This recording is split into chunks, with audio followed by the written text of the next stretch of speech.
ICSC Hindi for class 8, 9 and 10। नमस्कार।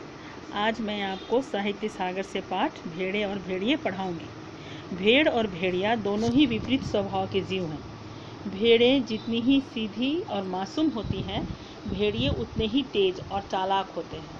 लेखक ने इन दोनों पशुओं के माध्यम से प्रजातांत्रिक शासन प्रणाली में भेड़ें यानी जनता और भेड़िए अर्थात नेताओं की पोल खोलकर रख दी है। भेड़े और भेड़िए के माध्यम से आज प्रजातंत्र में जनता और नेताओं के संपूर्ण चरित्र पर जो व्यंग्य है, वह हमें सोचने के लिए मजबूर करती है कि यह स्थिति कब तक रहेगी। भेड़े और भेड़िए कहानी के लेखक हरिशंकर परसाई जी हैं। ये एक व्यंग्य लेखक हैं। इन्होंने सामाजिक और राजनैतिक जीवन में व्याप्त भ्रष्टाचार और शोषण पर करारा एवं सटीक व्यंग्य किया है। इनकी भाषा का एक खास अंदाज है, जिसके कारण पाठकों के हृदय को ये छू लेती है। इनके प्रमुख कहानी संग्रह हैं हंसते हैं रोते हैं, जैसे उनके दिन फिरे, भोला राम का जीव आदि। इनके प्रमुख उपन्यास हैं रानी नागफनी की कहानी, तट की खोज आदि। विकलांग श्रद्धा का दौर इनका उल्लेखनीय निबंध संग्रह है, जिसके लिए उन्हें साहित्य अकादमी पुरस्कार से सम्मानित किया गया था। अब कहानी को समझते हैं। ये कहानी है एक जंगल की, जहाँ एक ओर थी बहुत सारी भेड़ें और उनके ही जैसे दूसरे निर्बल पशु, और दूसरी ओर थे उनके शिकार करने वाले खूंखार भेड़िए। जंगल में जंगल राज ही चल रहा था। एक बार ऐसा हुआ कि वन के इन कमज़ोर पशुओं को यह एहसास हुआ कि हम सभ्यता के उस स्तर पर पहुंच गए हैं जहां हमें एक अच्छी शासन व्यवस्था अपनानी चाहिए, और फिर एक मत से तय हुआ कि प्रजातंत्र अर्थात जनता का शासन स्थापित हो। पशु समाज इस क्रांतिकारी परिवर्तन से बहुत खुश था कि अब उनकी सुख, सुरक्षा और समृद्धि के दिन आ जाएंगे। जिस जंगल की ये कहानी है, वहाँ भेड़ें बहुत थीं। भेड़ें स्वभाव से ही बहुत नेक, ईमानदार, दयालु और कोमल थी। इतनी निर्दोष कि घास को भी फूंक कर खाती थी। भेड़ों ने सोचा कि अब हमें डरने की जरूरत नहीं होगी। हम अपने प्रतिनिधियों से कानून बनवाएंगे कि कोई भी जीवधारी किसी को न सताए, न मारे, सब जिए और दूसरों को जीने दे। इस प्रकार से हमारा समाज शांति, स्नेह, बंधुत्व और सहयोग पर आधारित होगा। किंतु भेड़ियों का स्वभाव तो भेड़ों के बिल्कुल विपरीत था। वे सोचने लगे कि यदि प्रजातंत्र की स्थापना हो गई तो उनके जीवन पर ही संकट आ जाएगा। भेड़ों की संख्या ज़्यादा है और पंचायत के चुनाव में इन्हें ही बहुमत मिलेगा, और अगर इन्होंने कानून बनवा दिया कि कोई भी किसी पशु को न मारे तो हम खाएंगे क्या? क्या हमें घास खाना सीखना होगा? चुनाव समीप आने लगा था। एक तरफ भेड़ों की खुशी का ठिकाना न था, तो दूसरी ओर भेड़ियों की हालत दिन प्रतिदिन खराब हो रही थी। कहानी का एक और महत्वपूर्ण पात्र है सियार, और ये सियार है किसका प्रतीक? ये प्रतीक है राजनेताओं के आगे पीछे घूमने वाले उनके चापलूस चाटुकार लोगों का, जो इन राजनेताओं के टुकड़े पर ही पलते हैं। जैसे भेड़िया जब अपना शिकार खाकर छोड़ देता है, तब ये सियार हड्डियों में लगे मांस को कुतर कर खाते हैं। एक दिन बूढ़े सियार ने भेड़िए से उसकी उदासी का कारण पूछ लिया। भेड़िए ने कहा कि क्या उसे नहीं मालूम कि वन प्रदेश में नई सरकार बनने वाली है, अब हमारा राज नहीं रहेगा। सियार ने चापलूसी से कहा कि महाराज, हमारे मालिक तो आप ही हैं, हमें दूसरी कोई सरकार का क्या पता। आपका दिया खाते हैं और आपके ही गुण गाते हैं। भेड़िए ने कहा कि अब सूखी हड्डियां भी चबाने को नहीं मिलेंगी। सियार चालाक था, सब कुछ जानकर भी उसे न जानने का नाटक किया। भेड़िए ने जंगल के पंचायत की बात सियार को बताई और चिंता जाहिर करते हुए कहा कि अब यहाँ से भागने के सिवा और कोई उपाय नहीं। भेड़िए को सर्कस या अजायब घर में जाने के लिए सियार ने सलाह दी। बूढ़ा सियार अनुभवी था। वह जानता था कि अगर भेड़िया चुनाव हार गया तो उसे भी खाने के लिए नहीं मिलेगा। उसने भेड़िए से कहा कि वह कोई युक्ति अवश्य निकाल लेगा जिससे भेड़िया को ही बहुमत मिले। भेड़िया आश्चर्यचकित था कि भला 10% हम 90% छोटे पशुओं से कैसे जीत पाएंगे। कहीं जिंदगी अपने को मौत के हाथों सौंप सकती है। मुसीबत में फंसा भेड़िया सियार की बात मानने के सिवा और कर भी क्या सकता था। दूसरे दिन बूढ़ा सियार 3 रंगे सियारों को लेकर भेड़िए के पास पहुंचा। एक पीला, दूसरा नीला और तीसरा हरे रंग में रंगा हुआ था।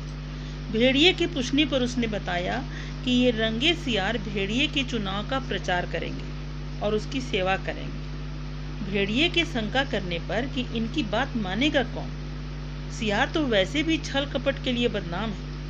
बूढ़े सियार ने आश्वासन दिया कि रूप रंग बदलने से तो आदमी तक बदल जाते हैं, फिर ये तो सियार है।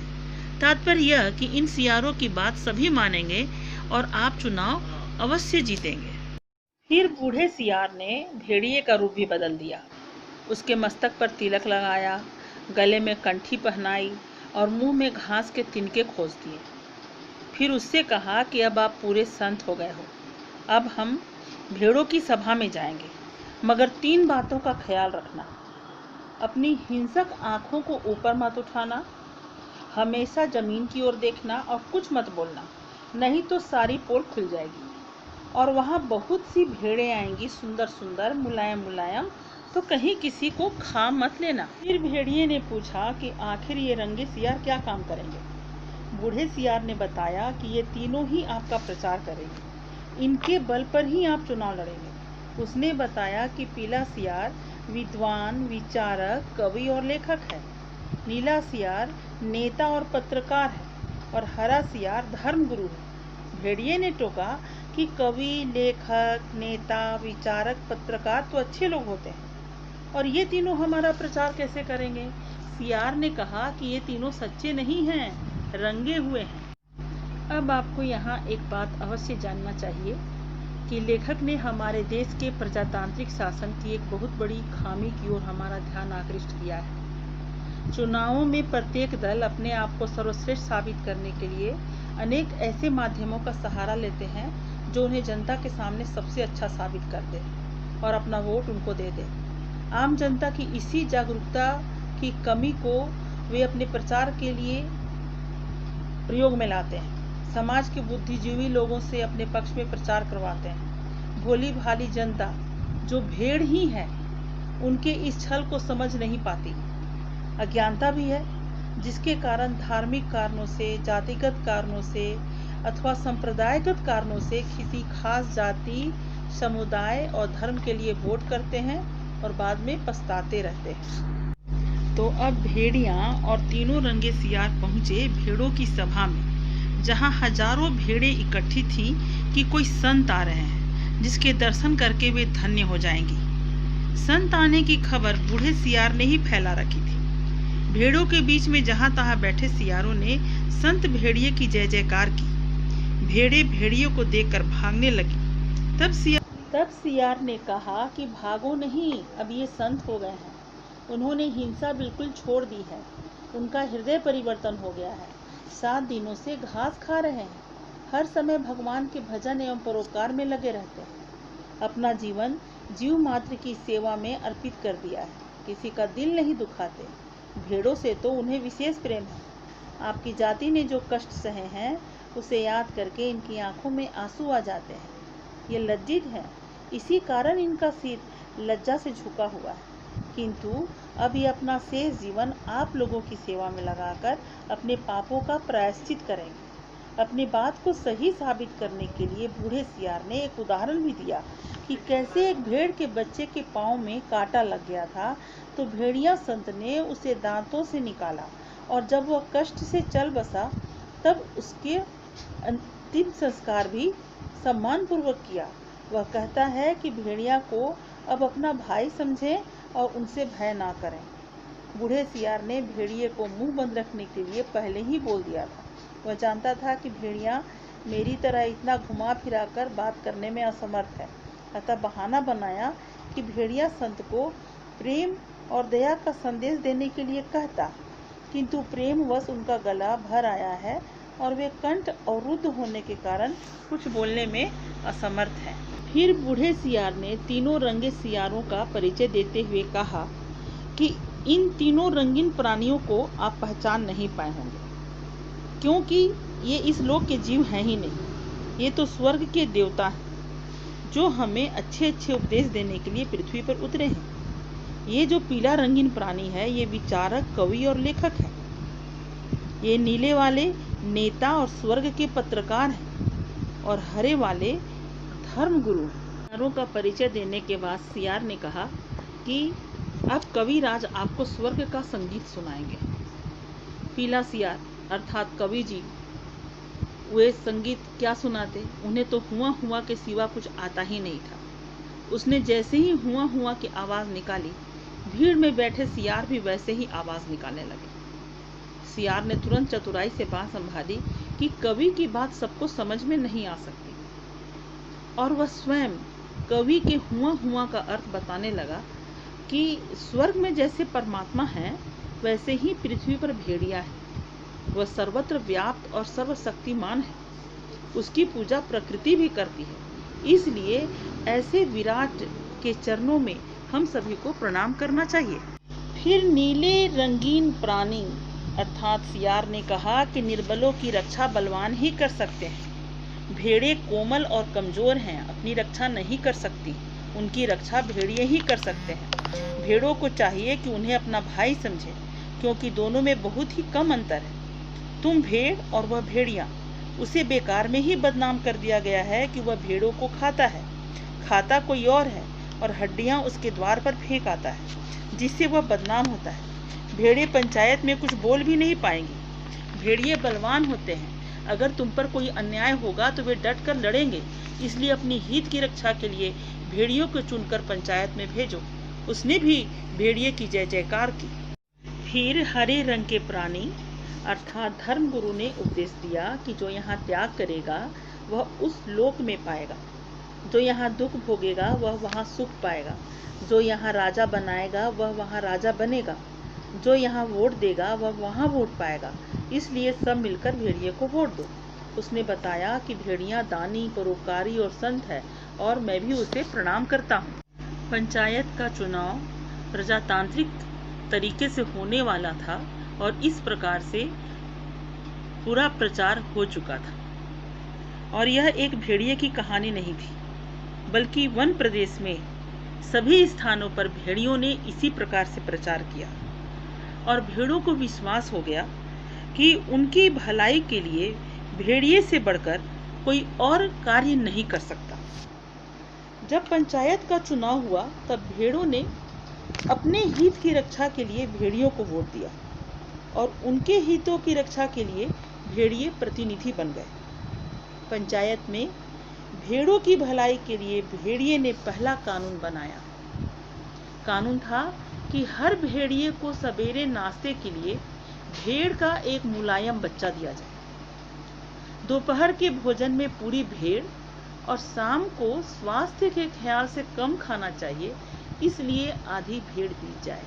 इस प्रकार से भेड़ियों ने भेड़ों की हित की रक्षा के बजाय अपने हितों की रक्षा के लिए कानून बना दिया था। इस प्रकार के कानून से वे भेड़ों की संख्या कम कर देते, और आने वाले प्रजातंत्र के अन्य चुनावों में वे हमेशा के लिए बहुमत में आना सुनिश्चित करना चाहते थे। इस प्रकार से आपने कहानी में देखा कि लेखक ने प्रजातांत्रिक शासन प्रणाली के उस गंभीर दोष को रेखांकित किया है, जिसके कारण भेड़ें अर्थात आम जनता बार बार चुनाव में ऐसे ही बेवकूफ़ बनते रहती है। बूढ़े सियार और रंगे सियार जैसे चुनाव प्रचारक नेताओं की चापलूसी से इस हद तक आम जनता का हृदय परिवर्तित कर देते हैं कि आम जनता समझ ही नहीं पाती कि किसे अपना अमूल्य वोट दें।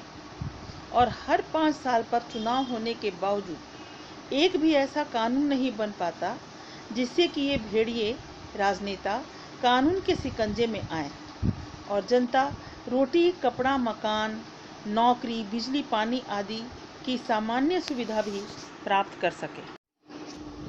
भेड़े और भेड़िए एक हास्य व्यंग प्रधान कहानी है, जिसमें लेखक ने देश की लोकतांत्रिक प्रणाली पर तीखा व्यंग किया है।